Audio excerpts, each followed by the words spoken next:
हमारे राज्य मंत्री हमारे बीच में हमारे गोविंद सिंह पिलखवाल जी, हमारे मोहन सिंह मेहरा जी, हमारी बड़ी बहन ज्योति श्याम मिश्रा जी, दिनेश मेहरा जी, आदरणीय कैलाश पंत जी, आपसे भी मेरा निवेदन है कि संयुक्त रूप से आदरणीय मुख्यमंत्री जी को स्मृति चिन्ह भेंट कर आपका स्वागत करेंगे।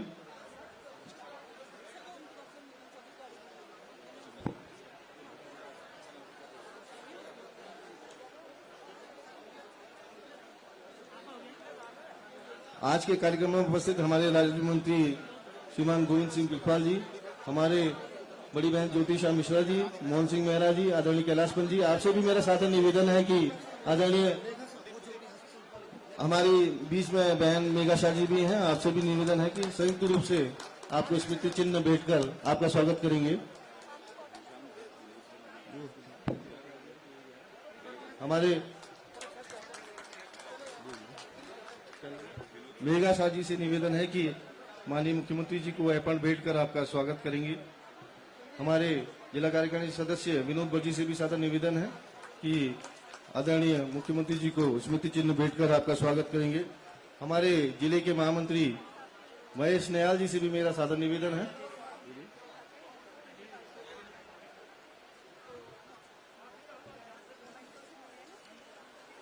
आज मां दूनागिरी के पावन चरणों में हमारे प्रदेश के यशस्वी मुख्यमंत्री जी का दोराट विधानसभा में आगमन हुआ है। मैं पुनः आपका हार्दिक स्वागत अभिनंदन करता हूं। मैं हमारे विधानसभा के विधायक महेश नेगी जी, जिला अध्यक्ष रवि गौतेला जी और मंचा से इन सभी अतिथियों से निवेदन करूंगा कि बड़ी माला पुष्पगुच्छ, अनुसूचित मोर्चा, महिला मोर्चा, युवा मोर्चा, सभी लोग संयुक्त रूप से आपका स्वागत अभिनंदन करेंगे।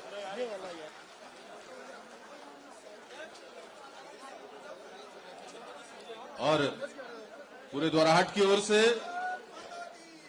आदरणीय मुख्यमंत्री जी का यहां पर भव्य स्वागत और अभिनंदन। मैं तुमसे कुछ पूछूंगा।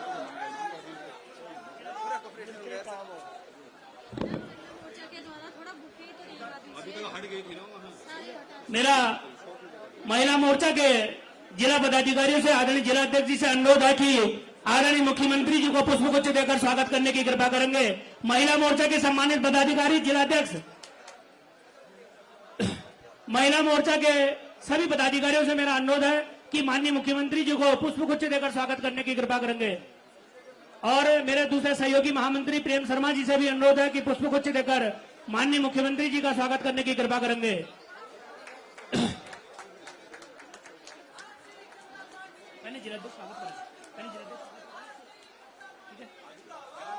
मां दूनागिरी के पावन चरणों में उत्तर द्वारिका, कुमाऊं का खजुराहो मंदिर शहर के नाम से विख्यात यह राजनीतिक और ऐतिहासिक नगरी दोराहाट में हम माननीय मुख्यमंत्री जी का हार्दिक स्वागत करते हैं, हार्दिक अभिनंदन करते हैं। मेरा सभी लोगों से अनुरोध है कि तालियों की गड़गड़ाहट से माननीय मुख्यमंत्री जी का स्वागत करने की कृपा करेंगे, क्योंकि ऐतिहासिक गैरसैंण राजधानी एक ऐतिहासिक पहल, ऐतिहासिक ठोस कदम जिनके द्वारा उठाया गया है, ऐसे ऐतिहासिक मुख्यमंत्री हमारे बीच में है। हम सभी अल्मोड़ा जनपद इस दोराहाट विधानसभा की ओर से आपका हार्दिक स्वागत करते हैं, हार्दिक अभिनंदन करते हैं।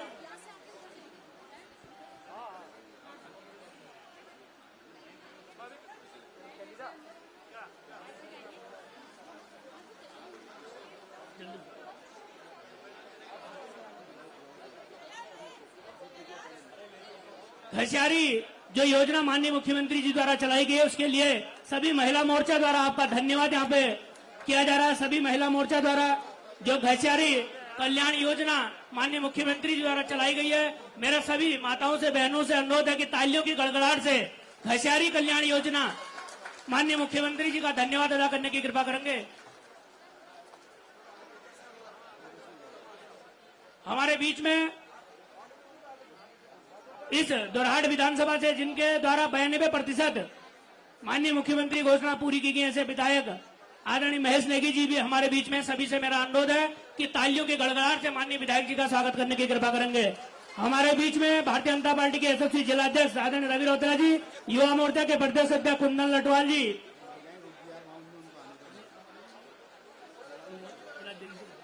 हमारे बीच में नगर पंचायत के अध्यक्ष मुकुल शाह जी, राज्य मंत्री ज्योतिषा मिश्रा जी, राज्य मंत्री मोहन सिंह मेहरा जी, राज्य मंत्री गोविंद पिलखवाल जी, राज्य मंत्री दिनेश मेहरा जी, राज्य मंत्री कैलाश पंत जी, प्रदेश कार्यकारिणी सदस्य अनिल साई जी हमारे बीच में, हम सबका हार्दिक स्वागत करते हैं, हार्दिक अभिनंदन करते हैं।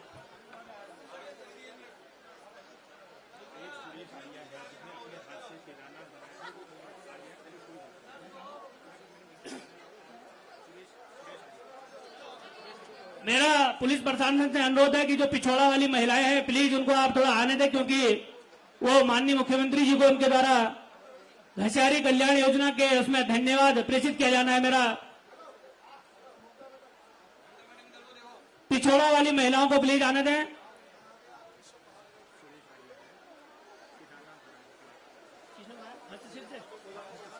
हमारे बीच में सुरेश आर्या जी हैं, जिनके द्वारा अपने हस्तकला से केदारनाथ जी की मंदिर का हस्तशिल्प अपने द्वारा बनाया गया है। सुरेश आर्या जी को मैं मंच में आमंत्रित करता हूं कि माननीय मुख्यमंत्री जी को आपके अपने हाथ से हस्तशिल्प द्वारा बनाया गया केदारनाथ जी की मंदिर आपके द्वारा माननीय मुख्यमंत्री जी को यहाँ पे भेंट दिया जा रहा है।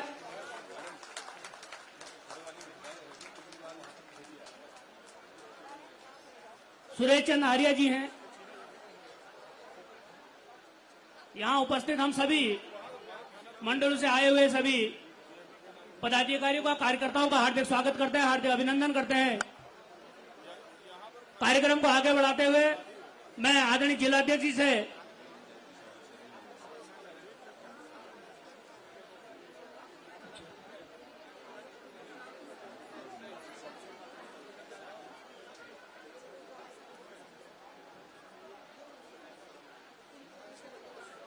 नव चेतना मंच द्वारा विद्यालय पत्रिका का द्वितीय संस्करण का यहाँ पे प्रकाशन पुस्तक माननीय मुख्यमंत्री जी को भेंट की जा रही है।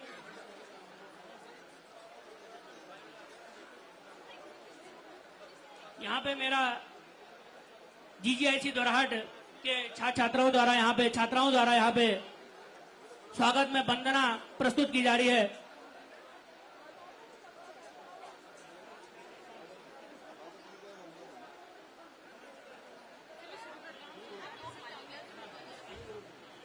जीजीआईसी की यहाँ पे बहनें हैं, आपके द्वारा यहाँ पे स्वागत की माननीय मुख्यमंत्री जी के यहाँ पे पहुंचने पे किया जा रहा है।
हेलो, इस ऐतिहासिक नगरी में अन्य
बहुत बहुत धन्यवाद। जीजीआईसी की छात्राओं के द्वारा लगातार ये चौथी प्रस्तुति अपने मुख्यमंत्री माननीय श्रीमान त्रिवेंद्र सिंह रावत जी के स्वागत में बहुत अच्छा सुंदर कार्यक्रम प्रस्तुत किया गया। मैं अपने मुख्यमंत्री जी का स्वागत करने के लिए इस जिले के यशस्वी जिलाध्यक्ष श्रीमान रवि रौतेला जी को मंच पर आमंत्रित करता हूं। मुख्यमंत्री जी के स्वागमन पर अपने स्वागत भाषण से जनता को संबोधित करेंगे। आज जिलाध्यक्ष जी। बहुत बहुत धन्यवाद। आज हम सबके लिए बहुत ही सौभाग्य की बात है, मां दूनागिरी के इस पवित्र धरती पर, उसके पवित्र अंचल पर हमारे इस प्रदेश के यशस्वी मुख्यमंत्री आदरणीय त्रिवेंद्र सिंह रावत जी का मैं आप लोगों से अनुरोध करूंगा कि जोरदार तालियों के साथ उनका स्वागत और अभिनंदन करेंगे। सभी लोगों से अनुरोध करूंगा जोरदार तालियों के साथ माननीय मुख्यमंत्री जी का हार्दिक अभिनंदन और स्वागत करेंगे। आज हम सबके लिए बहुत ही सौभाग्य की बात है कि माननीय मुख्यमंत्री जी ने कार से लंबा सफर करते हुए कल नैनीताल से रानीखेत और आज रानीखेत से द्वाराहाट में आकर हम सभी कार्यकर्ताओं का मान सम्मान बढ़ाया।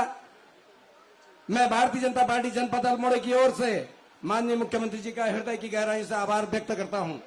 हमारे बीच में इस क्षेत्र के यशस्वी विधायक आदरणीय महेश नेगी जी, अपने बीच में दायित्वधारी आदरणीय गोविंद पिलखवाल जी, दायित्वधारी कैलाश पंत जी, दायित्वधारी आदरणीय मोहन सिंह मेहरा जी, दीदी दायित्वधारी आदरणीय ज्योतिषा मिश्रा जी, हृदय मेहरा जी, मुकुल शाह जी, नगर पंचायत के अध्यक्ष कुंदन लटवाल जी, युवा मोर्चा प्रदेश अध्यक्ष अनिल साई जी, प्रदेश कार्यकारिणी सदस्य एवं रुद्रप्रयाग के जिले के प्रभारी प्रेम शर्मा जी और महेश नाल जी, हमारे जिले के महामंत्री, मंडल अध्यक्ष द्वाराहाट उमेश भट्ट जी, चौकुटिया सुरेंद्र संगेला जी, जाली जनार्दन पांडे जी, मासी सुभाष बिष्ट जी, डीजीसी पूरन केड़ा जी, जिला उपाध्यक्ष राजन केड़ा जी, घनश्याम भट्ट जी, कैलाश भट्ट जी, जिला मंत्री नरेंद्र प्रसाद जी, अनुसूचित मोर्चा अध्यक्ष धर्मवीर जी, महिला मोर्चा अध्यक्ष ममता भट्ट जी, पूर्व ब्लॉक प्रमुख ममता भट्ट जी, यहाँ पर उपस्थित समस्त मंचासीन अतिथिगण, देवतुल्य कार्यकर्ता बंधुओं, मातृशक्ति, उपस्थित पत्रकार बंधुओं का मैं आज इस मंच के माध्यम से हार्दिक स्वागत और अभिनंदन करता हूं।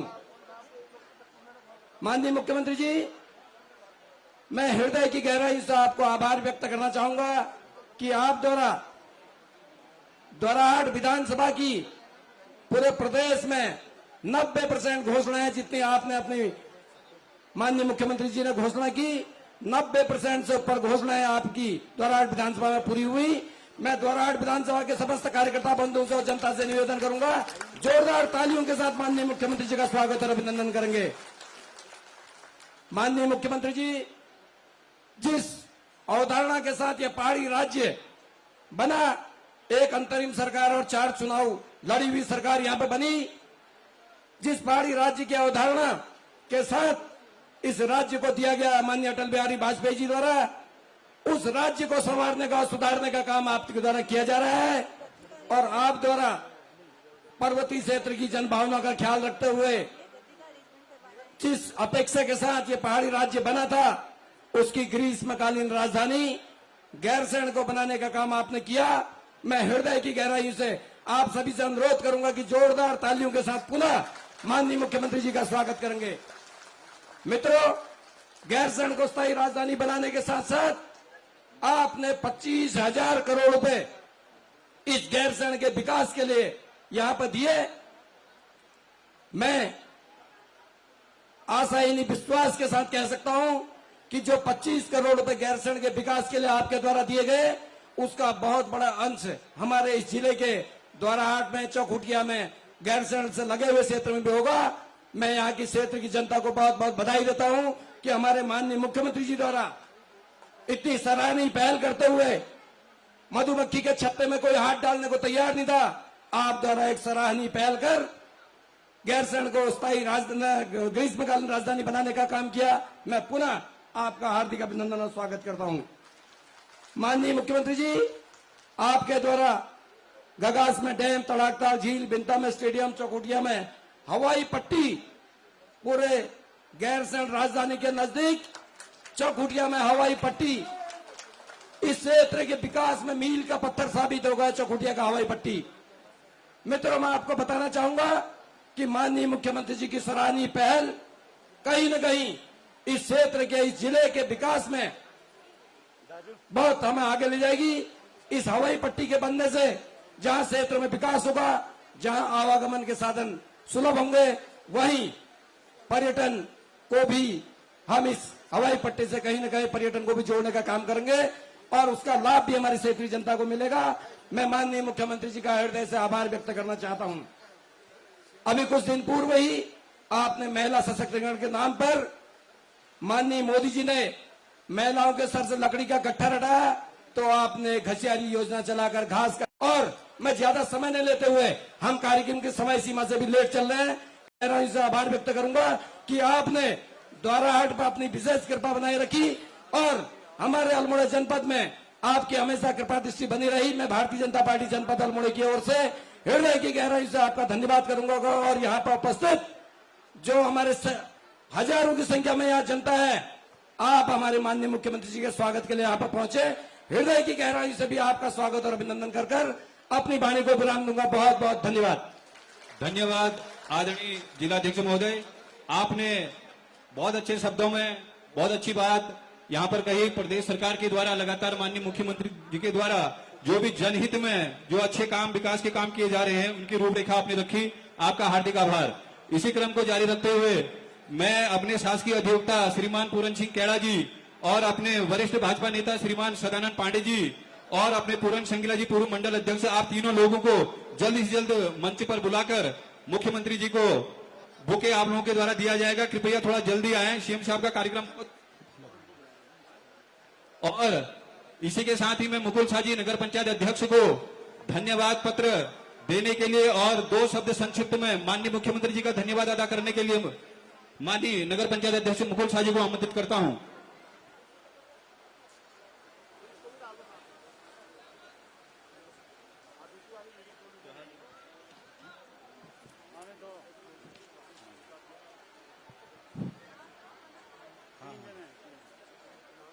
इस ऐतिहासिक नगरी द्वाराहाट में इस प्रदेश के यशस्वी मुख्यमंत्री सम्मानित त्रिवेंद्र सिंह रावत जी का मैं पूरे द्वाराहाट नगर की ओर से दिल की गहराइयों से हार्दिक स्वागत करता हूं, अभिनंदन करता हूं और मैं धन्यवाद करना चाहता हूं इस विधानसभा के विधायक, यशस्वी विधायक महेश नेगी जी का, जिन्होंने पूरे उत्तराखंड के अंदर इस द्वाराहाट विधानसभा को एक नंबर वन की विधानसभा बनाने का काम करा। मैं विधायक जी का भी दिल की गहराइयों से धन्यवाद करता हूं और एक मांग पत्र माननीय मुख्यमंत्री जी को, वैसे जब भी मैं देहरादून गया, देहरादून जाके जब भी मुख्यमंत्री जी से मुलाकात हुई, कभी खाली हाथ द्वाराहाट नहीं आया। कुछ समस्याएं द्वाराहाट की हैं, उनको मैं माननीय मुख्यमंत्री जी के सामने रख रहा हूं। आदरणीय श्री त्रिवेंद्र सिंह रावत जी, माननीय मुख्यमंत्री उत्तराखंड सरकार का आज द्वाराहाट में द्वितीय बार आगमन पर कोटि कोटि धन्यवाद अर्पित करते हुए विनम्र पूर्वक अनुरोध करता हूं, द्वाराहाट स्थित हितचिंतक सभा के भवन का पूर्ण पुनः निर्माण। नंबर 2, द्वाराहाट में एक महिला चिकित्सालय की स्थापना, जिससे सिर्फ द्वाराहाट वरन आसपास के 5-6 विधानसभाओं की जनता लाभान्वित होगी। नंबर 3, द्वाराहाट की पौराणिक एवं ऐतिहासिक शाल्य मेले बिखोती का राजकीय मेला घोषित करने की कृपा करेंगे। चौथा, द्वाराहाट के नगर क्षेत्र के आसपास पर्यटन विभाग अथवा कुमाऊं मंडल विकास निगम का एक भव्य गेस्ट हाउस स्थापित करने का कष्ट करेंगे, ताकि पर्यटकों को सुविधा मिल सके। महोदय, आपकी कार्यप्रणाली एवं लोक व्यवहार को देखते हुए हमें पूर्ण विश्वास है कि उपरोक्त मांगों को अवश्य पूर्ण करवाएं। मान्यवर, एक विशेष ध्यान में आपका आकर्षित करता हूं, इन चीजों के लिए हमारे पास द्वाराहाट में भूमि उपलब्ध है, भूमि की इसमें कोई दिक्कत नहीं आएगी, ये भी मैं आपको कहना चाहता हूं। एक बार पुनः माननीय मुख्यमंत्री जी का दिल की गहराइयों से हार्दिक स्वागत एवं अभिनंदन। धन्यवाद। धन्यवाद नगर पंचायत अध्यक्ष महोदय, आपके द्वारा माननीय मुख्यमंत्री जी को अभिनंदन पत्र और मांग पत्र देते हुए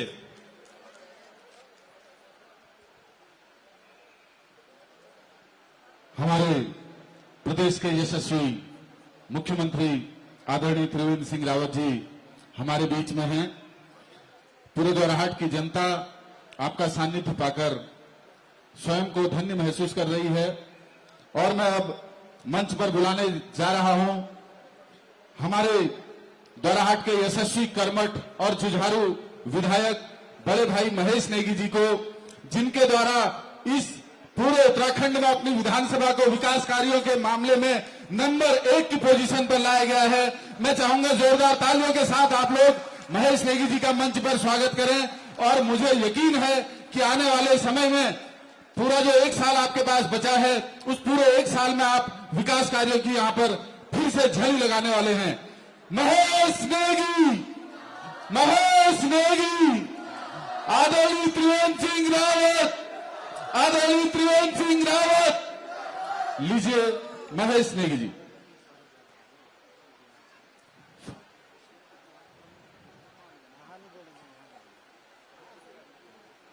बोल भारत माता की। जरा जोर से बोलिए, द्वाराहाट की आवाज देहरादून तक पहुंचनी चाहिए। भारत माता की, दुनागरी माता की, दुनागरी माता की, त्रिवेंद्र सिंह रावत जी की, त्रिवेंद्र सिंह रावत जी की, नरेंद्र मोदी, नरेंद्र मोदी, नरेंद्र मोदी, भारतीय जनता पार्टी, भारतीय जनता पार्टी। धन्यवाद। आज 70 विधानसभाओं में दोराहाट विधानसभा अपने कार्यों के बल पर, अपने विकास के बल पर जो प्रथम नंबर पर आई है,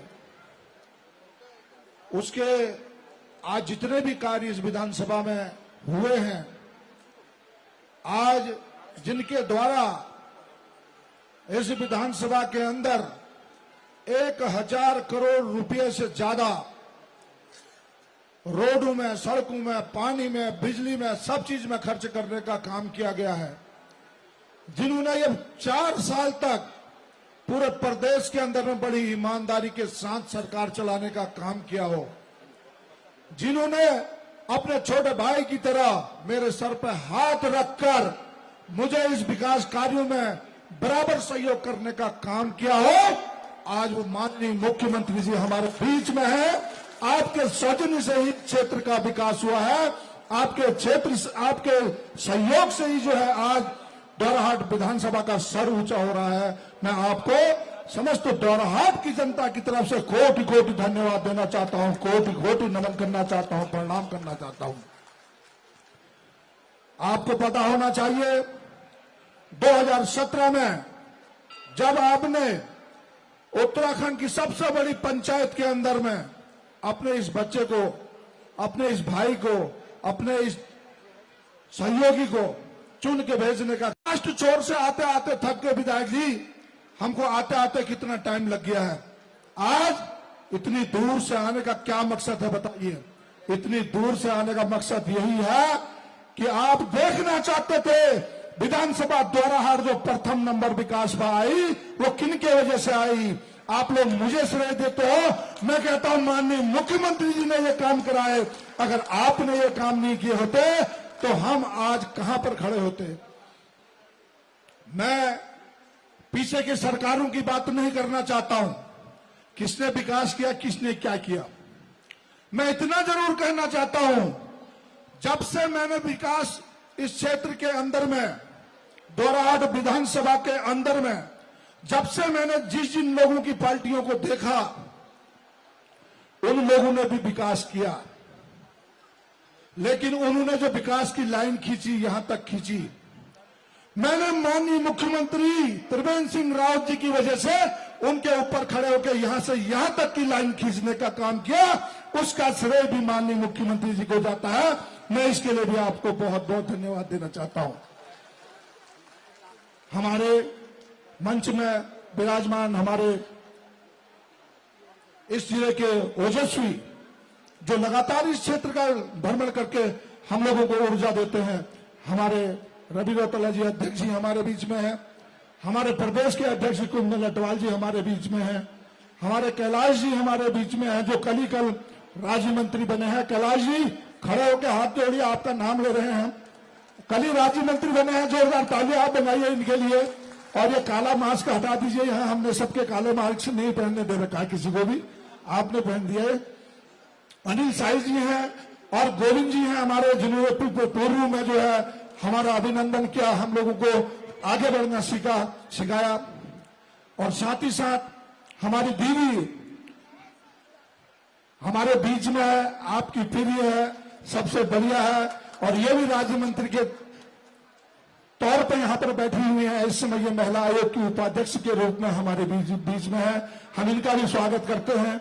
चेयरमैन साहब हमारे बीच में है, जो कि रोज रात दिन, माननीय मुख्यमंत्री जी मैं आपको बताना चाहता हूं, अगर नगर पंचायतों को उठा के आप देखेंगे, पूरे प्रदेश के नगर पंचायतों को आप उठा के देख लीजिए, दोराहाट नगर पंचायत में किस तरीके की सफाई रहती है, किस तरीके के हर घर के अंदर लाइट जलती है, किस तरीके से हर घर के अंदर में जो है पानी पहुंचता है, किस तरीके से ये रात दिन ये बंदा, मैं तो 365 दिन में 300 दिन क्षेत्र के गांव में घूमता हूं, ये आदमी 365 के 365 दिन गांव के अंदर और पूरे अपने क्षेत्र के अंदर घूमने के काम करते हैं। मुकुल साजी जी हमारे यहाँ पर हैं, हमारे मोहनदा है, पूर्व जिला पंचायत अध्यक्ष भी रहे हैं, आज ये राज्य मंत्री के रूप में हमारे बीच में कल बने हैं। जोरदार तालियों के साथ इनका भी आप अभिनंदन कीजिए। साथ ही साथ हमारी महिला मोर्चा की कर्मठ और जुझारू जो लगातार कार्य करने का काम करती है और बहुत प्रिय इस क्षेत्र के अंदर में है और आज बहुत महिलाओं को इन्होंने इकट्ठा करने का काम किया। ममता बहन जी हमारे बीच में है, अगर नाम लूंगा तो बहुत लोग हैं। हमारे चारों मंडल के अध्यक्ष को मैं धन्यवाद देना चाहता हूं, इन लोगों ने बहुत काम किया। हमारे भूपी भाई, आशीष भाई, जगदीश बुधानी जी और हमारे विनोद भट्ट जी और हमारे महेश भाई, धीरू भाई, ये लोग बिल्कुल रात दिन जो आप ये देख रहे हैं कार्यक्रम यहाँ पर, हमें आज 5 दिन हो गए। हम 2:30-3 बजे यहाँ से जाते हैं और 6 बजे उठ के फिर आ जाते हैं। सारे कार्यक्रमों में लगना, सारे लोगों को खाने का इंतजाम करवाना, सारे लोगों को गांव से लाना, सारे लोगों को गांव से यहाँ तक पहुंचने में कोई परेशानी नहीं हो उनका इंतजाम करना, किस तरीके से यह कार्यक्रम होता है। मैं अपने चारों मंडल अध्यक्ष को इसके लिए बहुत बहुत धन्यवाद देना चाहता हूं, बहुत बहुत साधुवाद देना चाहता हूं। 4 के 4 मंडल अध्यक्ष जरा खड़े हो जाएंगे तो बहुत अच्छा लगेगा। 4 के 4 मंडल अध्यक्षों ने यह काम किया।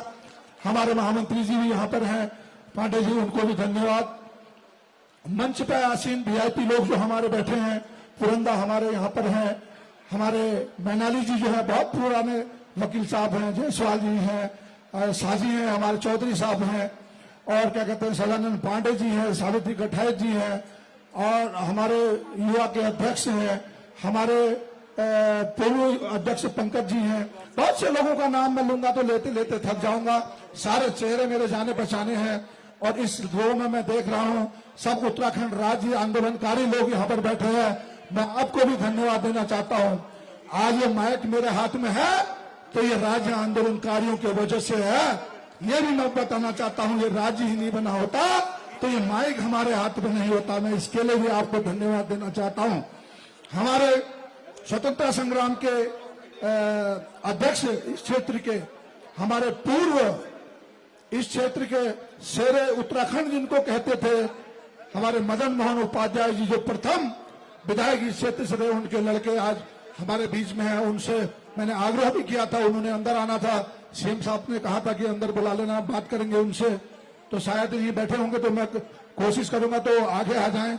हिमांशु दाजू आए हैं, वो मुलाकात हुई है अभी उनके साथ। समस्त हमारी माताएं, बहनें, हमारे दोस्त, मैं सब लोगों को आज मुख्यमंत्री जी के आगमन पर, आज क्योंकि माननीय मुख्यमंत्री जी आज यह कार्यक्रम हम आपको यहाँ पर जो बुलाया है, आज हम आपको यहां से कोई घोषणा नहीं कराने वाले हैं।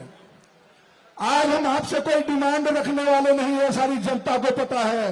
आपने पहले ही हमारी सारी डिमांड पूरी कर दी, इसके लिए भी मैं आपको धन्यवाद देना चाहता हूं। आज तो आपका स्वागत करने ये लोग पहुंचे हैं, ये माननीय मुख्यमंत्री जी के साथ 2 मिनट वार्ता, 2 मिनट उनको देखना चाहते थे, 2 मिनट उनको धन्यवाद दूर से ही कहना चाहते थे।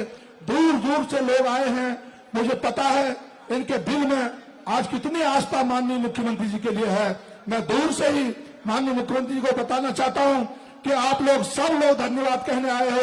एक बार दोनों हाथ उठा के आप हमारे मुख्यमंत्री जी को बाय बाय करने का काम करें। दोनों हाथ उठा के इतने लोग आए, आपको धन्यवाद देने आए हैं। ये सारे लोग आपको धन्यवाद देने आए हैं माननीय मुख्यमंत्री जी। ये क्षेत्र की जनता, इसी बात पे एक नारा आप जरूर लगाएंगे, धन्यवाद जिंदाबाद जरूर बोलेंगे। माननीय त्रिवेंद्र सिंह रावत, माननीय त्रिवेंद्र सिंह रावत, माननीय त्रिवेंद्र सिंह रावत। मान्यवर, चलो कोई बात नहीं, बैठो। माननीय मुख्यमंत्री जी, हमारे इस क्षेत्र की समस्या, क्योंकि विकास एक ऐसी चीज है वो लगातार चलते रहती है। आज जहां रोड चली गई है, कल वहां डामरीकरण होना है, जहां डामरीकरण होना है वहां फिर कलमट बनने हैं। तो इस तरीके से विकास चलते रहता है। हमारे पास बहुत सी डिमांडें होंगी भी, लेकिन मैं आपको विश्वास दिलाना चाहता हूं 2022 में जिस दिन फिर आप मुख्यमंत्री बनेंगे तो सारे के सारे काम आपके जिम्मे होंगे। ये आज मैं दोराहाट की जनता के सामने आपसे कहना चाहता हूं। मैं आज आपको एक भी पुरंदा देने नहीं जा रहा हूं। लेकिन इनके पुलंदे आज शाम तक मैं आपको गैरसैंण में आपके पास पहुंचा दूंगा। ये 2022 में जब यहां पर से आप फिर से सीएम बन के आएंगे तो निश्चित तौर पर इस जनता की मांग आपने पूरी करनी है। उन मांगों को भी हमने यहां पर रखा है। मैं आप लोगों से कहना चाहता हूं, 1000 करोड़ रुपए के काम हमारे इस क्षेत्र के आपने किए। 140 रोड हैं हमारे इस विधानसभा के अंदर बन रही। माननीय मुख्यमंत्री जी, ये इतिहास है हमारे इस विधानसभा में। आज की डेट में कोई गांव बिना रोड की नहीं है। अब हमने तोकों का नंबर भी लगा दिया है और करीब करीब 50 तोकों के अंदर भी गाड़ी पहुंचाने का काम कर दिया है। ये आपकी वजह से हुआ है। ये भी एक इतिहास है। मैं आपको बताना चाहता हूं, 66 करोड़ रुपए के पुल हमारे क्षेत्र के अंदर बन रहे हैं। ये आपकी वजह से बन रहे हैं। हमारे क्षेत्र के अंदर जो ऐतिहासिक काम था, हमने पहले दिन कहा था हम खेल युक्त और नशा मुक्त इस क्षेत्र को बनाना चाहते हैं। उस सिलसिले में आपने हमारे एक ही ब्लॉक के अंदर में करोड़ों करोड़ रुपए के जो है 2 स्टेडियम बनाने का काम किया। आज बिंता के अंदर भी स्टेडियम बन रहा है और छाना गोलू में भी स्टेडियम बनने का काम कर रहा है। जिन जिन लोगों के पास जमीन होंगी, जो हमें जमीन देने का काम करेंगे, हम वहां भी स्टेडियम बनाने का काम करेंगे। साथ ही साथ मान्यवर, मैं आपको बताना चाहता हूं, 2 सेंट्रल स्कूल आपकी वजह से इस धोराहाट विधानसभा के अंदर बन रहे हैं। एक सेंट्रल स्कूल चकोटिया में बन रहा है, एक सेंट्रल स्कूल धोराहाट में बनने जा रहा है। इस विधानसभा के अंदर में आपको याद होगा कि बच्चे जो थे टाट बट्टी पे बैठ के पढ़ा करते थे सर्दी के दिनों में।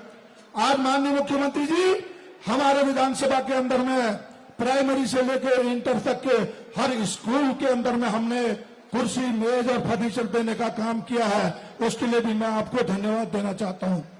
हमारे रूपांतरा में बहुत से स्कूल बनाने का काम हमने किया है, जो मॉडल स्कूल के तरह पे यहां पर बन रहे हैं। उसके लिए मैं इस जिले के जिलाधिकारी जी का बहुत बहुत धन्यवाद देना चाहता हूं, जिन्होंने आगे बढ़ के उसमें पहल की।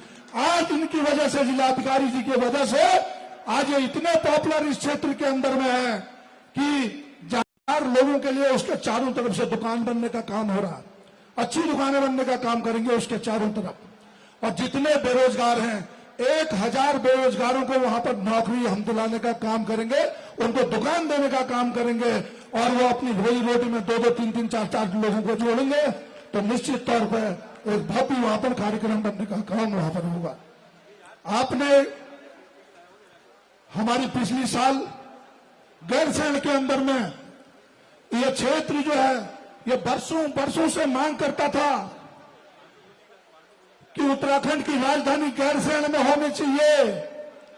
माननीय मुख्यमंत्री जी, मैंने बड़े बड़े लोगों को देखा, बड़े बड़े मुख्यमंत्रियों को देखा। जो साहस मैंने आपके पास देखा, वो साहस मैंने किसी मुख्यमंत्री के पास नहीं देखा। आपने एक झटके में ग्रीष्मकालीन राजधानी की घोषणा की। जोरदार तालियां इस बात के लिए भी होनी चाहिए कि क्षेत्र के मुख्यमंत्री जी ने किस तरीके से इस क्षेत्र को राजधानी बनाने का काम किया। माननीय मुख्यमंत्री जी ने 25,000 करोड़ रुपए उसके डेवलपमेंट के लिए पंचवर्षीय योजना के लिए रखे हैं, जिसमें 12,500 करोड़ हमारे चकोटिया और धोराहाट क्षेत्र के अंदर खर्च होना है। कितना मॉडल ये क्षेत्र बनने जा रहा है, आप देखिए इस बात को, किस तरीके से हम इनको बनाना चाहते हैं। राज्य साथ ही साथ हमारे लोग ये देखे सब। माननीय मुख्यमंत्री जी, आपके पास हमारी 99% घोषणा, आज मैं आपको बताना चाहता हूं इस बात को। इस बात के साक्षी हमारे डीएम साहब भी हैं। वर्चुअल रैली चल रही थी, अभी 5 दिन पुरानी बात है। हमारी सारी योजनाएं, सारी जितनी भी यहां की थी इस क्षेत्र की, वो माननीय मुख्यमंत्री जी ने पूरी कर दी थी और हम 92% कार्य करके पहले नंबर पर थे। तो मैंने माननीय मुख्यमंत्री से कहा, माननीय मुख्यमंत्री जी, हमारी 2 घोषणाएं और बची हुई हैं, 2-3 घोषणाएं बची हुई हैं, जिसमें हमें एक जो है जीजीआईसी वालों को 1,20,000 देना था, 1 करोड़ और 1,20,00,000 और दूसरी क्या थी, एक घोषणा और थी कोई, तो माननीय मुख्यमंत्री ने उस समय वही वर्चुअल रैली में कहा तेरी 100% हो गई है, इसमें भी मैं आज ही पैसा अवमुक्त करने जा रहा हूं। तो मैं धन्यवाद देना चाहता हूं आपको माननीय मुख्यमंत्री जी। और दोराहाट पार्किंग के लिए दूसरी योजना थी, वो पार्किंग के लिए भी 1 करोड़ रुपया आपने यहां पर हमें तुरंत देने का काम उस समय किया। आपने इतनी धार्मिक आस्था आपकी रहती है, मनसा देवी मंदिर को आपने 50 लाख रुपए देने का काम किया। और साथ ही साथ शुक्रेश्वर मंदिर जो हमारे बगवाली पोखर के अंदर बन रहा है, जिसका उद्घाटन मैंने अभी किया है, उसमें भी आपने 1 करोड़ 20 लाख रुपए वहां भी देने का काम किया। मैं इसके लिए आपकी धार्मिक भावनाओं को देखते हुए भी आपको बहुत बहुत धन्यवाद मान्यवाद देना चाहता हूं। मैं आपको एक चीज और कहना चाहता हूं, पिछले जब 2017 के 16-15 की बात थी, तो इस टाइम पे हर स्कूल के आगे लोग बाग अभिभावक लोग जो है धरने में बैठे होते थे, प्रदर्शन पे बैठे होते थे। मैं उनसे जाके पूछता था भाई किस बात का धरना है, तो वो कहते थे कि हमारे स्कूल में कोई टीचर ही नहीं है। मैं धन्यवाद देना चाहता हूं माननीय मुख्यमंत्री जी को, आज हमारे हर स्कूल में हर कॉलेज में पर्याप्त मात्रा में टीचर आपने भेजने का काम किया। मैं आपको बहुत बहुत धन्यवाद देना चाहता हूं, बहुत बहुत साधुवाद इस बात के लिए भी देना चाहता हूं। आपने आपकी भावना देखिए, मैंने कहा मेरे क्षेत्र की महिलाएं शराब से बहुत ज्यादा पीड़ित हैं। मैंने शराबबंदी की घोषणा कर रखी है, अवैध शराब बंद होनी चाहिए। 1917 में एक नियम बना था, जो शराब की दुकान खुल जाएगी वो कभी बंद नहीं हो सकती है। तो 1917 से आज 2017 के बाद 102 साल हो गए हैं। 102 साल में जहां शराब की दुकान खुली वो कभी बदली नहीं गई, उसको थोड़ी बहुत इधर उधर कर दिया गया। आपने हमारे खेड़ा की दोनों शराब की दुकानें निरस्त करने का काम किया, इतिहास बनाने का काम किया आपने। मैं आपको भी धन्यवाद इस बात के लिए देना चाहता हूं। बगवाली पोखर जैसे गांव के अंदर वहां पर शराब का बार खोलने का काम लोगों ने किया था। माननीय मुख्यमंत्री जी को धन्यवाद देना चाहता हूं, आपने उस बार को भी बंद कराने का काम किया। इसके लिए मैं आपने महिलाओं की भावनाओं को पहचानने का काम किया। आप समझते हैं महिलाओं की भावना क्या है। अगर ये मुख्यमंत्री जी ने अच्छा काम किया तो सारी महिलाएं ताली बजाएं खड़े होकर बिल्कुल एकदम कि हाँ आपने बहुत अच्छा काम किया है। ये 2 काम आपने बड़े महत्वपूर्ण इस क्षेत्र के लिए करने का काम किया। हमने 2017 के बाद इस विधानसभा के अंदर में कसम खाई थी, हम गुंडागर्दी भी खत्म करवाएंगे, हम कमीशन खोरी भी खत्म करवाएंगे, हम रामगंगा को जो रात दिन 100 गाड़ियां निकालते थे वहां से रहता बजरी, उसको भी खत्म कराने का काम करेंगे। मैंने कहा था माननीय मुख्यमंत्री जी, मैं आपको बताना चाहता हूं, एक ट्रक भी आज तक अवैध खनन होने नहीं दिया है इस क्षेत्र के अंदर में, चाहे वो किसी भी पार्टी का रहा हो। सबकी गाड़ियां सीज करने का हमने काम किया। आज जो है पूरे क्षेत्र के अंदर बहुत शांति और अच्छा माहौल यहां से बनने का काम हो रहा है। मैं कहना चाहता हूं कि हमारी महिला मंगल दल जो है वो लोगों को मैं धन्यवाद देना चाहता हूं। माननीय मुख्यमंत्री जी ने 25 लाख रुपए इस साल के, 25 लाख रुपए पिछले साल के, 50 लाख रुपए आपके इस साल महिला मंगल दलों को हम जो है जो भी सामग्री उनको चाहिए होगी उनको देने का काम इसी साल इसी वर्ष में करेंगे। हमारे नवयुवक साथियों से मैं कहना चाहता हूं, महिला मंगल दल के साथ हम नवयुवक मंगल दल वालों से भी कहना चाहते हैं, हम आपको भी 50 लाख रुपए का खेल सामग्री देने का काम इसी वर्ष में करने जा रहे हैं। माननीय मुख्यमंत्री जी, मैं एक छोटा सा आपको आग्रह करना चाहता हूं, हमारे क्षेत्र के बहुत से लोगों के आर्थिक सहायता के कागज रुक गए हैं, उनमें कुछ ऐसी भावना बनती है कि शायद महेश नेगी जी ने हमारे कागज नहीं लगाए होंगे। तो मैं एक छोटी सी आपसे कहना चाहता हूं गुजारिश कि हमारी जो है आर्थिक सहायता की सारे के सारे लोगों के कागज अगर निकल जाए तो निश्चित तौर पर बहुत सी गरीबी लोगों को बहुत अच्छा राहत यहाँ पर मिलने का काम होगा। दोराहाट में एक महिला चिकित्सालय की मांग है, उसको भी हम चाहेंगे कि आप अगले 2022 में जब चुन के आए हमारी इस घोषणा को पूरा करेंगे। हमारा दौराहाट में शालदेवी खोती मेला होता है, उसको भी हम राजकीय मेला घोषित करना चाहते हैं। अगर आप इसी साल कर दें, इस साल तो हो नहीं पाएगा कोविड की वजह से, तो अगले साल उसको करने का काम करेंगे। यहाँ पर बहुत बड़ा एक महोत्सव होता है, यही हमारे आशीष वर्मा जी और ये लोग इस चीज को करते हैं। उसमें आपने स्पेशली 5 लाख रुपए हर साल देने का वादा करके उसको जियो बनाने का काम किया। इसके लिए भी मैं आपको बहुत बहुत धन्यवाद और बहुत बहुत साधुवाद देना चाहता हूँ। बोल तो मैं हमारे इस विधानसभा के अंदर माननीय मुख्यमंत्री जी, आज कोई घर ऐसा नहीं है जहां बिजली नहीं पहुंच रही हो। 7 गांव में 15 टोकरों में इसी साल बिजली पहुंचने का काम हुआ है। हर घर नल, हर घर जल का कार्य चल रहा है, हर घर में रोड पहुंच गई है। सारी सुविधाएं आपने करने का काम किया है, सारी बड़ी बड़ी योजनाएं देने का काम किया है। उसके लिए एक बार मैं पुनः दौराहाट के समस्त जनता की ओर से आपको बहुत बहुत धन्यवाद और बहुत बहुत साधुवाद देना चाहता हूं। और इसी तरीके से आपका वृद्ध हस्त बना रहे दौराहाट की क्षेत्र की जनता की तरफ से।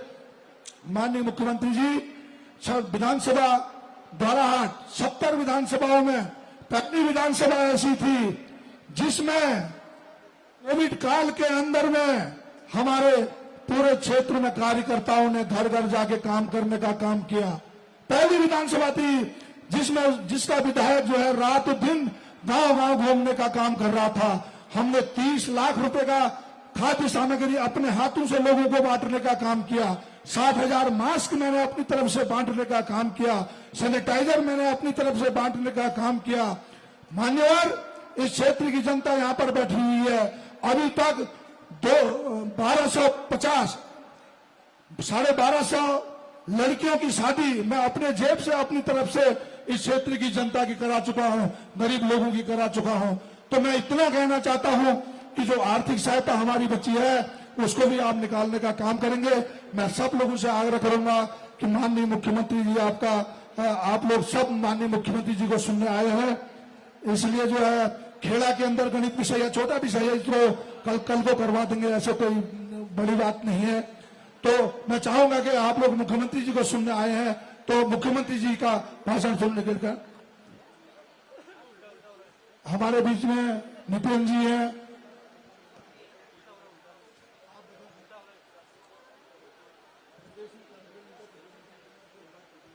हमारे बीच में चौखुटिया से निरपेन जी हमारे गुरुजी हैं। आप अपने जो भी कार्यक्रम आपके रहते हैं उस दिशा में प्रदेश में 2 बार प्रथम आप आए हुए हैं।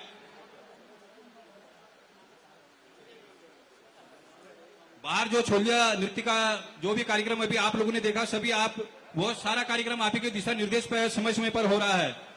मैं आपका हार्दिक आभार और धन्यवाद प्रकट करता हूं। वहां के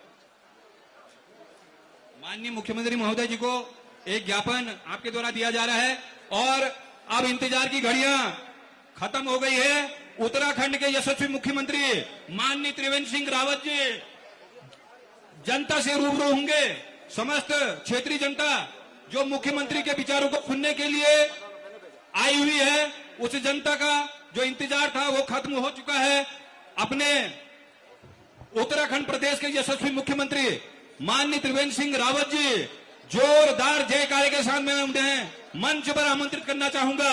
माननीय त्रिवेंद्र सिंह रावत जी, माननीय त्रिवेंद्र सिंह रावत जी, माननीय त्रिवेंद्र सिंह रावत जी, माननीय त्रिवेंद्र सिंह रावत जी। माननीय मुख्यमंत्री जी अपने बातों को आप सभी लोगों के सम्मुख अपने विचारों को दूसरी बार द्वाराहाट विधानसभा में आपका आगमन हुआ है। तहे दिल से आपको प्रणाम, कोटि कोटि धन्यवाद। समस्त जनता की ओर से आपको कोटि कोटि प्रणाम, कोटि कोटि नमन। माननीय त्रिवेंद्र सिंह रावत जी, माननीय त्रिवेंद्र सिंह रावत जी, माननीय मुख्यमंत्री महोदय जी,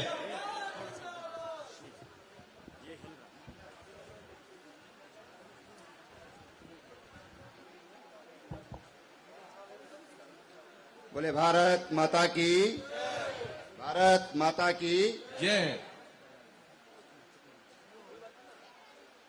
दोराहाट विधानसभा की इस जनसभा में मंच पर विराजमान भारतीय जनता पार्टी के जिले के सम्मानित अध्यक्ष श्री रवि रौतेला जी, दोराहाट क्षेत्र के लोकप्रिय विधायक श्री महेश नेगी जी, जिले के पूर्व अध्यक्ष और चाय विकास बोर्ड के हमारे उपाध्यक्ष गोविंद पिलखवाल जी, हमारे दर्जाधारी और पूर्व संगठन मंत्री श्री कैलाश पंत जी, जिला पंचायत के पूर्व अध्यक्ष और वर्तमान में जिनको ग्रामीण स्वास्थ्य की जिम्मेदारी दी गई है ऐसे श्री मोहन सिंह महरा जी, राज्य महिला आयोग की उपाध्यक्ष सुश्री ज्योति साहा जी, हृदयेश मेहरा जी, नगर पालिका दोराहाट के अध्यक्ष श्री मुकुल साहा जी,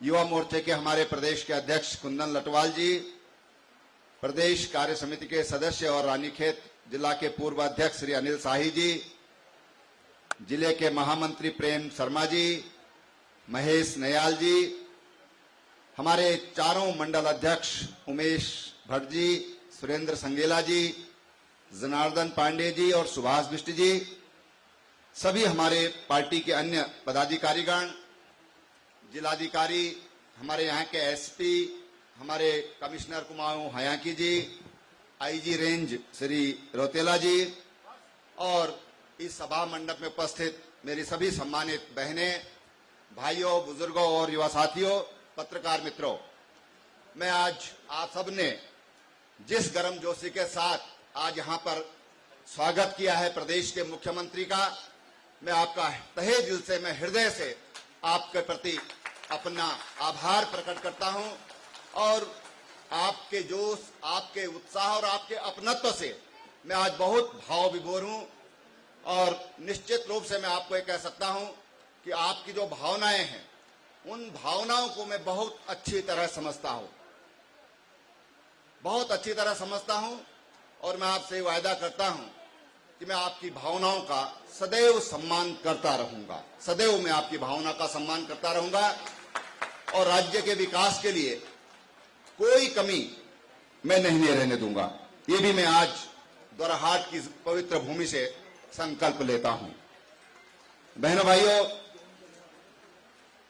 अभी महेश जी ने विधानसभा में 1000 करोड़ से अधिक के कार्य इन 4 सालों में हुए हैं, उसके बारे में विस्तृत जानकारी उन्होंने आपको दी और मैं समझता हूं कि किसी भी जनप्रतिनिधि का अगर कोई पहला कर्तव्य है और जनता की उससे अपेक्षा होती है तो यही अपेक्षा होती है कि वो क्षेत्र के विकास के लिए अपना पूरा संपूर्ण मनोयोग से वो काम करे।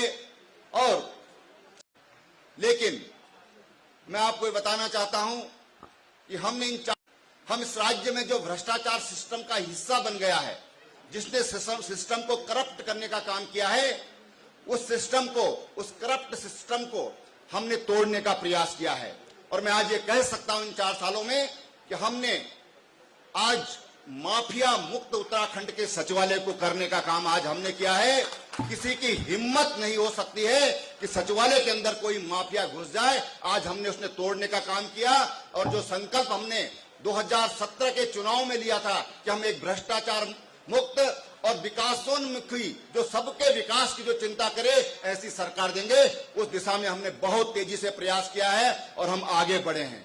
इसी का परिणाम है कि आज उत्तराखंड की लगभग हर गांव सभा, कुछ गांव सभाओं को छोड़ दिया जाए तो आज 99% से ज्यादा गांव सभाएं आज हम सड़कों से जोड़ पाए हैं। हमने तोक भी बहुत सारे जोड़ दिए हैं, अब हम तोकों की ओर बढ़ रहे हैं। हर तोक तक हमारी सड़क जाए। सड़क जाने का मतलब होता है कि वहां विकास पहुंच रहा है। जब गाड़ी उस सड़क पे चलती है तो उस सड़क पर ये देखिए आप कि वो गाड़ी नहीं चल रही है, वो विकास उस सड़क पर चल रहा है, ये आप समझ सकते हैं। और इसलिए इसी नीति के तहत हमने ये पहल की है कि सबसे पहली प्राथमिकता हमारी हर गांव तक सड़क पहुंचाने की होगी। हमारा कोई भी भाई कष्ट में, दुख में, दर्द में उसको आराम से वो अस्पताल तक पहुंच सके, आराम से वो किसी अच्छे काम के लिए जा रहा है तो सुखपूर्वक वहां तक जा सके, इस तरह की कोशिश हमने की है। और इस वर्ष में, इन वर्षों में जितना काम 17 सालों में हुआ है, 2000 में पीएमजीएसवाई शुरू हुई थी और आज 20 साल हो रहे हैं जिस दिन हमने सरकार संभाली थी। आज 3 साल और 10 महीने की बात कर रहा हूं मैं, तो 12 महीने होने जा रहा है। मैं 2 महीने पहले का हिसाब आपको दे रहा हूं। हमने उससे जितनी 17 वर्षों में सड़कें बनी हैं, हमने 3 साल और 10 महीने में उसमें से केवल 134 किलोमीटर और रह गया है। हम 17 सालों के बराबर सड़कें हमने 3 साल 10 महीने में बनाने का काम किया है और हमने जो प्राथमिकता तय की थी उस प्राथमिकता को हम पूरा करने का काम कर रहे हैं। हमने कहा कि हम स्वास्थ्य की चिंता करेंगे। जब मैं मुख्यमंत्री बना था, मैंने अपनी ये तकलीफें अपने परिवार में भी देखी हैं, अपने गांव में भी देखी हैं और तमाम तकलीफें हमने देखी हैं। किस तरह से जब अस्पताल में जाते हैं, कई बार महिला जब बच्चा होने का होता है तो मौत हो जाती है डॉक्टर के अभाव में, अच्छी गाइडेंस के अभाव में। अस्पताल तक हमारा पहुंचता है, वहां पर डॉक्टर नहीं होता, उसके कारण हम प्राथमिक इलाज भी अपने अस्पतालों में नहीं कर सकते हैं। ये पीड़ा हमने स्वयं भुगती है, ये पीड़ा मैंने स्वयं भुगती है, मैं आपसे बताना चाहता हूं। और हमने फोकस किया कि हम स्वास्थ्य पर फोकस करेंगे। 1034 डॉक्टर थे, आज हमारे पास 2200 डॉक्टर हैं। 2200 डॉक्टर हैं आज हमारे पास और 765 डॉक्टर्स की आजकल भर्ती की प्रक्रिया चल रही है। 765-67 डॉक्टर की आजकल भर्ती की प्रक्रिया चल रही है। 2500 नर्सों की भर्ती की प्रक्रिया चल रही है। मैं चाहता हूं कि जिस दिन इस सरकार के पूरे 5 साल होंगे, हमारा कोई भी अस्पताल ये डॉक्टर विहीन ना रहे। हर अस्पताल में डॉक्टर होना चाहिए।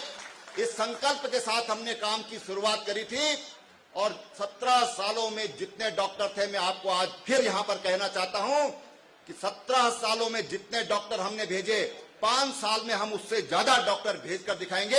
ये मैं यहां पर आपको फिर वायदा करता हूं। हमने 3 मेडिकल कॉलेज इस दौरान भारत सरकार से अनुमति ली। रुद्रपुर का मेडिकल कॉलेज, हरिद्वार में मेडिकल कॉलेज, पिथौरागढ़ में मेडिकल कॉलेज। और यही नहीं, हमने उसके लिए 350 करोड़ रुपया स्वीकृत भी कर दिया है। उसके ठेकेदार भी जिन्होंने भवनों को बनाना है वो भी तय कर दिया है। इस तरह से मेडिकल के क्षेत्र में मैं समझता हूं कि सड़कें ठीक होंगी, अस्पताल भी बन जाएंगे, लेकिन अस्पताल तक पहुंचाने के लिए अगर सड़क नहीं है तो पेशेंट कब तक वहां पहुंचेगा। अगर वो 5 किलोमीटर की, 3 किलोमीटर की स्पीड से चलेंगे तो हम अपने पेशेंट को बचाने की गारंटी नहीं दे सकते हैं। उसको सही सलामत अस्पताल तक पहुंचाने की गारंटी कौन दे सकता है। हम चारपाई के ऊपर उठा के ले जाते हैं, डंडी पे उठा के ले जाते हैं, कुर्सी पर उठा के ले जाते हैं, कितनी तेजी से हम ले जा सकते हैं। लेकिन अगर हमारे पास व्हीकल्स हैं तो उसे जल्दी पहुंचा सकते हैं। यही नहीं, हमारे पास जब हमने सरकार बनाई 95 हमारे पास 2007 की 108 आपातकालीन सेवा थी। 95 गाड़ियां हमारे पास थी जो 2007 की खरीदी हुई थी, यानी कि 10 साल पुरानी गाड़ियां थी। लोग बोलते थे रास्ते में खराब हो जाती हैं। साहब 108 चली और रास्ते में खराब हो गई, पहुंच ही नहीं पेशेंट तक। पेशेंट को अगर बिठा लिया तो अस्पताल तक पहुंच ही नहीं पाया। और हमने 139 गाड़ियां पहले खरीदी और 132 गाड़ियां अभी हमने और खरीदी हैं कि हमारे दूरस्थ क्षेत्रों में अगर हमको किसी पेशेंट को अस्पताल तक पहुंचाना है तो गाड़ी वहां पर खड़ी रहनी चाहिए। आज हमारे पास 95 नहीं 271 नई गाड़ियां हैं, नई गाड़ियां, ब्रांड न्यू गाड़ियां हैं, ब्रांड न्यू गाड़ियां।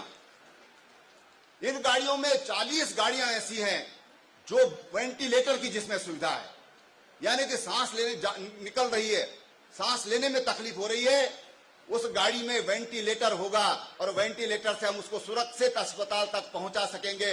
इस तरह के स्ट्रेचर उसमें हैं कि जो हवा से आदमी को इतना कॉम्पैक्ट टाइट कर देते हैं कि आदमी हिलता जुलता नहीं। पैर फ्रैक्चर हो गया, ब्रेन इंजरी हो गई, हार्ट इंजरी हो गई, किसी तरह का शरीर कहीं पर कोई खंडित हो गया तो ऐसे स्ट्रेचर वो बने हैं कि गाड़ी में जब वो बैठेगा, उसको पेशेंट को लेटाया जाएगा तो वो हिलेगा डुलेगा नहीं। कम पीड़ा में, कम से कम पीड़ा में वो अस्पताल तक पहुंच जाएगा। अगर उसकी सांस उखड़ रही है, सांस लेने में तकलीफ हो रही है तो उसमें वेंटिलेटर की व्यवस्था है और अस्पताल तक वो पहुंच जाएगा। ऐसी 40 गाड़ियां अभी लेटेस्ट हमने 15-20 दिन पहले हमने उन गाड़ियों को लॉन्च किया है। और मैं समझता हूं कि हमारे जो स्वास्थ्य की सेवाओं पर जो मैंने कहा था कि हमारी प्राथमिकता सड़क है, हमारी प्राथमिकता स्वास्थ्य है, उस दिशा में हमने मजबूत कदम उठाने का काम किया है। शिक्षा की बात है, शिक्षा की बात है, शिक्षा में अभी हम एक बहुत बड़ा कदम बहुत जल्दी उठाने वाले हैं। लेकिन अभी तक जो हमने किया स्वास्थ्य के क्षेत्र में, और बात बताऊं मैं आपको कि हमने टेली रेडियोलॉजी और टेली मेडिसिन का इस्तेमाल करने वाला देश का अगर सर्वाधिक कोई इस्तेमाल कर रहा है, हमने लाखों पेशेंट का इलाज आज टेली मेडिसिन और टेली रेडियोलॉजी के माध्यम से दिल्ली के अपोलो हॉस्पिटल से, एम्स से, तमाम जो हमारे छोटे बीमारी के लिए जो डिस्ट्रिक्ट हॉस्पिटल हैं, हल्द्वानी है, ऐसे बड़े बड़े अस्पतालों से हमने कांटेक्ट किए हैं और आज हम अपने टेक्नोलॉजी के माध्यम से आज हम अपने मरीजों का इलाज हम लोग कर रहे हैं। तो हमारी कोशिश है कि कोई भी काम है, कोई भी चीज है, तो हम उस पर चारों तरफ से उसके लिए प्रयास करेंगे, तभी हम सफलता तक पहुंच सकते हैं। बहनों भाइयों, शिक्षा के क्षेत्र में शिक्षकों की भर्ती के बारे में महेश जी ने बताया। आज देश का पहला राज्य जहां पर 500 विद्यालय, जहां पर हमारी वर्चुअल क्लासेस शुरू हुई हैं। कोविड के कारण आप लोग कोविड के कारण दिक्कतें हुई हैं, लेकिन 500 स्कूल आज हम चाहें तो देहरादून से इन 500 स्कूलों में एक साथ एक अध्यापक पढ़ा सकता है। एक अध्यापक 500 स्कूलों में एक साथ पढ़ा सकता है और 600 विद्यालय हमने और कर दिए हैं, यानी कि इस साल के आखिर तक 1100 स्कूलों में हमारे कंप्यूटर होंगे, हमारी वर्चुअल क्लास होंगी। ये हमने इसकी शुरुआत की है। और सबसे बड़ा जो चेंज किया है कि हमने एनसीईआरटी की किताबें आगे, और उसके कारण शिक्षक भी वहां पर 2-3 होते हैं। मैं चाहता हूं कि प्राइमरी स्कूल में भी हमारे 5 शिक्षक कम से कम होना चाहिए। कोई क्लास खाली नहीं रहनी चाहिए, कोई क्लास खाली नहीं रहनी चाहिए। बच्चों को शैतानी करने का मौका नहीं मिलना चाहिए। बच्चा क्या करेगा अगर उसको कोई पढ़ाएगा नहीं? तो खेलेगा, कूदेगा, एक दूसरे को चोटी मारेगा और क्या करेगा? यही करेगा। बच्चा तो बच्चा है, बालक बंदर एक समाना बोलते हैं। तो हम हर स्कूल में हम चाहते हैं कि 5 अध्यापक दें, और 5 अध्यापक दें तो हमारी कोशिश ये है कि हम स्कूलों को, कुछ स्कूलों को इकट्ठा कर दें जो आसपास के स्कूल है, और उन बच्चों को हम गाड़ी से स्कूल तक पहुंचाने का काम करें। बच्चा पैदल न जाए, माँ की साथ में जाने की जरूरत न पड़े। हम बसों के द्वारा, छोटी गाड़ियों के द्वारा, मैं कोशिश कर रहा हूं कि इस बार में उसकी शुरुआत कर दूं कि बच्चे, हमारे जो बच्चे जाते रास्ते में थक जाते हैं, कई बार क्लास में सोने लगते हैं, घर में आते थक के आते, फिर घर में आके सो जाते हैं। बच्चे की एनर्जी ये रास्ते में दौड़ने भागने की बजाय पढ़ाई में लगे, बच्चे का एनर्जी ये पढ़ाई करने में लगे। इस सोच के साथ हम आगे कुछ कदम उठाने वाले हैं। मुझे आप सबका सहयोग चाहिए। मैं चाहता हूं कि हमारा एक एक बच्चा, उसका एक एक मिनट उसकी पढ़ाई में लगे, उसके अपने जीवन को संवारने में उसका लगे। ये मेरी कोशिश है। और मैं शिक्षा के क्षेत्र में मैंने कहा कि हमें नए स्टेप कुछ इस आने वाले साल में उठाएंगे। उसके लिए मैंने प्लानिंग हम लोग कर रहे हैं। बहुत जल्दी एक टास्क फोर्स बनाकर हम इस पर बहुत मिशन मोड में और टाइम बाउंड हम इस पर प्रयास कर रहे हैं। ये मैं आपको बताना चाहता हूं। हमने कुछ योजनाएं, कुछ नए काम, बड़े काम, जिसके कारण इस प्रदेश की आर्थिकी बढ़ेगी, इस प्रदेश को पैसा मिलेगा। पर्यटन, एक समय में हम सोचते थे कि हमारे पास नदियां हैं, इससे हम बिजली पैदा करेंगे, लेकिन उसमें बड़ा भारी समस्या हो रही है। मुश्किल से इन 4 सालों में कुछ योजनाएं कर पाए। उससे पहले 5-7 सालों में तो कुछ हो ही नहीं पाया था। थोड़ा बहुत हमने बिजली का 5-6 प्रोजेक्ट हम छोटे छोटे लगा पाए। उसके कारण बहुत बड़ी हमको, प्रदेश को रेवेन्यू में कोई बहुत बड़ा फायदा नहीं होने वाला है। फायदा कब होगा? हमारा जितना भी ये जो पर्यटन का क्षेत्र है, ये जितना विकसित होगा, उससे हमारी आर्थिकी में सुधार आएगा, उससे हमारे ज्यादा लोगों को रोजगार मिलेगा। अगर रोजगार देने वाला कोई सबसे बड़ा कोई क्षेत्र है तो पर्यटन का क्षेत्र है। और पर्यटक कौन सा पर्यटक? हमको हाई एंड टूरिस्ट चाहिए, जो खर्चीला पर्यटक हो, जो पैसा लेकर जेब में आए, हफ्ता 10 दिन यहां पर रहे, ऐसा पर्यटक हमको यहां पर चाहिए। उसके लिए बहुत बेहतर सड़कें बहुत जरूरी हैं। और माननीय गडकरी जी ने हमको बहुत सड़कें दी हैं, बहुत सड़कें दी हैं। अभी रामनगर से लेकर के और गैरसैंण वाली सड़क, इसको एनएच के लिए उन्होंने किया है। ये सड़क हमारी डबल लेन सड़क हो जाएगी, बहुत बेहतर सड़क बन जाएगी। और चौखुटिया, मेरे दिमाग में चौखुटिया, मैं 3 साल से चौखुटिया में हवाई पट्टी बननी चाहिए। हमारी ग्रीष्मकालीन राजधानी गैरसैंण है। कितना खूबसूरत हमारा ये कुमाऊं मंडल है। पर्यटक यहाँ आते हैं तो उनकी तबीयत खुश हो जाती है कि कितना खूबसूरत पहाड़ है, कितनी सुंदर टेरिन है, कितने सुंदर नदियां हैं। हम पर्यटकों को अगर यहाँ पर लाना चाहते हैं तो पर्यटकों के लिए उस तरह के आकर्षण भी हमको देने होंगे, उस तरह की व्यवस्थाएं भी हमने देनी होंगी। और इसलिए हमने तड़ाक ताल में झील बना रहे हैं। ये तड़ाक ताल झील केवल पानी इकट्ठा करने के लिए नहीं है। पानी तो इकट्ठा होगा ही, रिचार्ज भी होगा, जल का संरक्षण भी होगा, जल का संभरण भी होगा। लेकिन हम चाहते हैं कि जो पर्यटक यहाँ पर आएगा, हजारों लाखों रुपए खर्च करके आएगा, वो वहां पर जाके नौका विहार करे और वहां पर हमारे लोगों की छोटी छोटी हट्स हो, दुकानें हो, होटल्स हो और उन होटलों से हमारे लोगों की इनकम हो। हमारा केवल और केवल चौखुटिया में अगर एयर स्ट्रिप बनती है तो केवल चौखुटिया का विकास नहीं होगा, रानीखेत, इधर पूरा द्वाराहाट, आगे कौसानी, सोमेश्वर, ये धीरे धीरे धीरे धीरे एक प्रक्रिया है विकास की। ये विकास धीरे धीरे चारों तरफ फैलता चला जाएगा। और हमारे यहाँ हवाई जहाज में कौन सा टूरिस्ट आएगा? हवाई जहाज में वो टूरिस्ट आएगा कि जिसके जेब में नोटों की कमी नहीं होगी। इसलिए मैंने कहा कि हम हाई एंड टूरिस्ट को इस प्रदेश की ओर आकर्षित करना चाहते हैं। बगल में ग्रीष्मकालीन राजधानी है, हमने 25,000 करोड़ रुपया ग्रीष्मकालीन राजधानी के विकास के लिए, ग्रीष्मकालीन राजधानी क्षेत्र के विकास के लिए हमने उसकी घोषणा की है।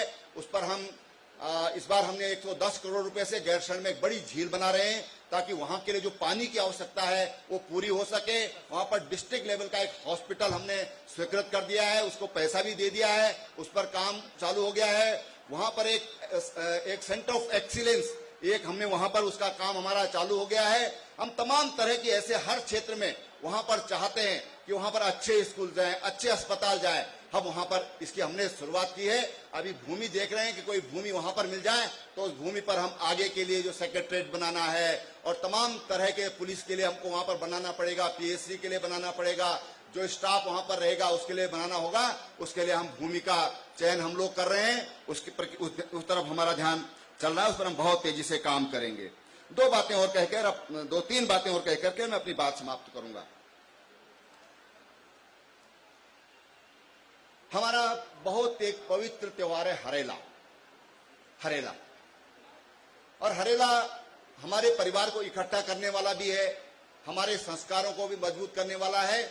और जो आज दुनिया के लोग चला रहे हैं पर्यावरण खराब हो रहा है, पर्यावरण खराब हो रहा है, प्रदूषण हो रहा है, ये पर्व पर्यावरण को बचाने वाला भी है, प्रदूषण से मुक्त करने वाला भी ये पर्व है। और इसलिए हमने इस बार ये कहा है अपने अधिकारियों को कि आप ऐसी प्लानिंग करिए कि वृक्षारोपण हम 2 महीने जुलाई और अगस्त वृक्षारोपण चलता है, सारा समय सारी मशीनरी ये वृक्षारोपण के काम में लगती है। और जब तक वृक्ष लगते हैं तब तक सूखा, बारिश बंद हो जाती है, पेड़ों का जमना भी दुश्वार हो जाता है, कम पेड़ जमने की जो मोर्टेलिटी वो भी बढ़ जाती है। और इसलिए हमने इस बार कहा है कि हरेला का पर्व जैसे हमने कोसी में किया था, 1 घंटे में 2,65,000 के करीब पौधे मेरे ख्याल से कोसी में लगे थे 1 घंटे में। इस बार हम चाहते हैं कि पूरे प्रदेश में 1 घंटे में, पूरे प्रदेश में हम वृक्षारोपण कर दें, पूरे प्रदेश में वृक्षारोपण कर दें।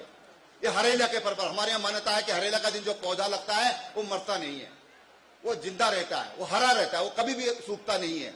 और इसलिए हमने तय किया है कि हमारा सांस्कृतिक पर्व है, हमारे संस्कारों से जुड़ा हुआ है, हमारी भावनाओं से जुड़ा हुआ ये पर्व है। तो हम पूरे राज्य में 1 दिन 1 घंटे में पूरा वृक्षारोपण 1 घंटे में करेंगे और बाकी जो समय बचेगा हम अन्य कामों में उस समय को लगाएंगे।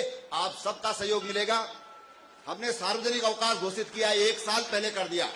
सार्वजनिक अवकाश, सारे बाजार बंद होंगे, ऑफिस बंद होंगे, विद्यालय बंद होंगे और सबके हाथों में उस दिन एक पौधा होगा और वो पौधा लगाने का काम हम हरेला यानी 16 जुलाई को करेंगे। बोलो तैयार है सब लोग? बहुत बढ़िया, बहुत बधाई आप लोगों को। दूसरी बात मैं आपसे कहना चाहता हूं कि हमने अभी जो उत्तर प्रदेश जमींदारी अधिनियम है उसमें अभी हमने कुछ परिवर्तन किया है। हम देखते हैं कि हमारे गांव में हमारी मां बहनें सारा घर का काम, चाहे पशु देखने का काम होगा, खेती का काम होगा, बच्चों को देखने का काम होगा, पढ़ाई का काम होगा, हमारी मां बहनें करती हैं। लेकिन वो पति के जो पैतृक संपत्ति है उसमें उसको अधिकार नहीं था, उसको अधिकार नहीं था।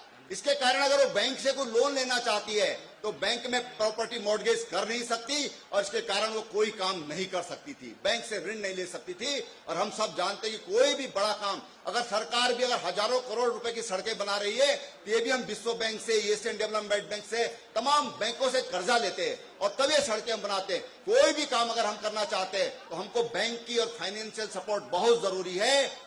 हमने आज अपनी मां बहनों को पति की पैतृक संपत्ति में सह खातेदार बनाने का काम देश में अगर किसी सरकार ने किया है तो आपकी सरकार ने किया है। हमारी मां बहनें, हम चाहते हैं कि वो भी साथ साथ दौड़े, लेकिन हम उनके दोनों पैरों को 1 फुट की रस्सी से बांध देते हैं। उसको कहते हैं कि 3 फुट दौड़, तू अब कैसे दौड़ेगी। और घास काटने जाती हैं, फिसलकर चट्टान से नदी क्रॉस करते समय नदी में बह जाती है और जंगली जानवरों के कारण भी उनको मौत का शिकार होना पड़ता है। जंगली जानवरों के कारण मौत का शिकार होना पड़ता है। मुझे एक गीत है नरेंद्र सिंह नेगी जी का। नरेंद्र सिंह नेगी नाम सुना आप लोगों ने? सुना? नरेंद्र सिंह नेगी जी का गीत है गढ़वाली में कि ना जा तो डांडियों पखाड़, डांडों में पखाड़ यानी चट्टानों पे मत जा। चौकीदार कह रहा है, पत्रोल कह रहा है महिला के लिए, घसेरी के लिए। वो कहती है कि जानी दे, हाँ मुझको तो जंगल जाने दे, ठीक है, मुझे जंगल जाने दे, मैं अपनी गाय भैंस को क्या खिलाऊंगी। और नहीं जाने देगा तो मेरे जो गाय भैंस है ये भूख से मर जाएंगी। क्या खाएंगी वो? ये पीड़ा, उस घसियारी की पीड़ा, घसियारी की जिजीविषा अपने पशुओं के प्रति क्या है। ये नरेंद्र सिंह नेगी जी ने बहुत पहले, मैं सोचता हूँ 20-30 साल पहले, 25 साल पहले उन्होंने ये गीत लिखा था उन्होंने। और वो गीत घसियारी के दर्द पर है, पूरा गीत है, लंबा गीत है। क्या किस तरह की तकलीफ होती है, पत्रोल को किस तरह से मनाती है, किस ढंग से वो कहती भैया तू अपना जंगल तो काटने नहीं देगा तो मुझे जाने दे, तो जहां भी जाऊं मरूं या जो भी होगा। इतना रिस्क लेकर वो जाती है। हमने घसियारी कल्याण योजना की है। और जिस तरह से राशन की दुकानों में राशन मिल रहा है, ऐसे ही पशुओं का खाना भी, एक हरी घास, सूखी घास दोनों, और हरी घास से ऐसे बंडल बनकर आएंगे जो 9 आप लेकर रख लेंगे तो 9 महीने तक वो हरा रहेगा, 9 महीने तक। और अगर आप खोल देंगे तो 3 दिन तक आप उसको अपने पशुओं को खिला सकते हैं, 3 दिन तक। और इतने सस्ते दाम पर हम आपको देंगे। अब लोग कह रहे हैं साहब आपने तो निकम्मा कर दिया महिलाओं को। लोगों ने मुझे कहा क्या वो घर में पड़ी रहेंगी ना? घर में नहीं पड़े रहना, घर में नहीं पड़े रहना। मैंने कहा, जैसे मैंने कहा कि हम अपने बच्चों की ताकत रास्ता नापने में नहीं लगाना चाहते, उनकी ताकत, उनका समय पढ़ाई में लगे जो हम चाहते हैं, ऐसे हमारी जो महिलाएं हैं, ये महिलाएं कुछ कुटीर उद्योग करेंगी, कुछ छोटे काम करेंगी। और जितना हम 6 घंटा 8 घंटा जीवन खतरे में डालने के लिए जंगलों की तरफ जाते हैं, उससे भी बचेंगे। और इस 4-5 घंटे का अगर हम सदुपयोग करेंगे, कुछ बच्चों पर ध्यान देंगे, कुछ परिवार को ठीक करने में ध्यान देंगे, जो कुछ काम कर सकते हो कुछ काम करेंगी, और उससे हम जितना हम घास काटने में अपना समय बर्बाद करते हैं, हम उसका वैल्यू एडिशन करके उसका ज्यादा उपयोग करेंगे। अगर हम 50 रुपए का घास लाते हैं तो 200 रुपया हम उस समय में कमाएंगे। इस नियत के साथ एक घसियारी कल्याण योजना हम राज्य में लागू कर रहे हैं। अब ये घास पहुंचेगा कैसे? ये घास हमारी जो राशन की दुकानें हैं उनमें मिलेगा। ये घास जो हमारे 7,771 हमारे स्टोर हैं, ऐसे जो पशुपालन विभाग के हैं, कोऑपरेटिव के हैं और अन्य संस्थाओं के, ऐसे 7,771 है। प्लानिंग ये है कि यहां तक इनके माध्यम से ये घास हम लोग खरीदें।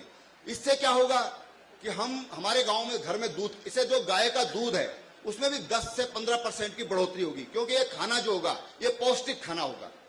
इसको जो घास पैदा करेंगे उनको भी पैसा मिलेगा, जो उसको बंडल बनाएंगे उसको पीसकर, बंडल पीसना है, घास को पीसा जाता है, इसको चटनी टाइप का हो जाता है ये, और इससे ये उनको पैसा मिलेगा। फिर जो दुकानदार बेचेगा उसको भी पैसा मिलेगा, और जो खरीदेंगे उनको हरा घास मिलेगा। जो लोग सर्दियों के दिनों में, आप लोग सब परिचित हैं कि हम जानवरों को कसाईयों को दे देते हैं, गलत तो नहीं बोल रहा, बात कड़वी है, लेकिन मुहान के मेले में छोड़ देते हैं हम लोग।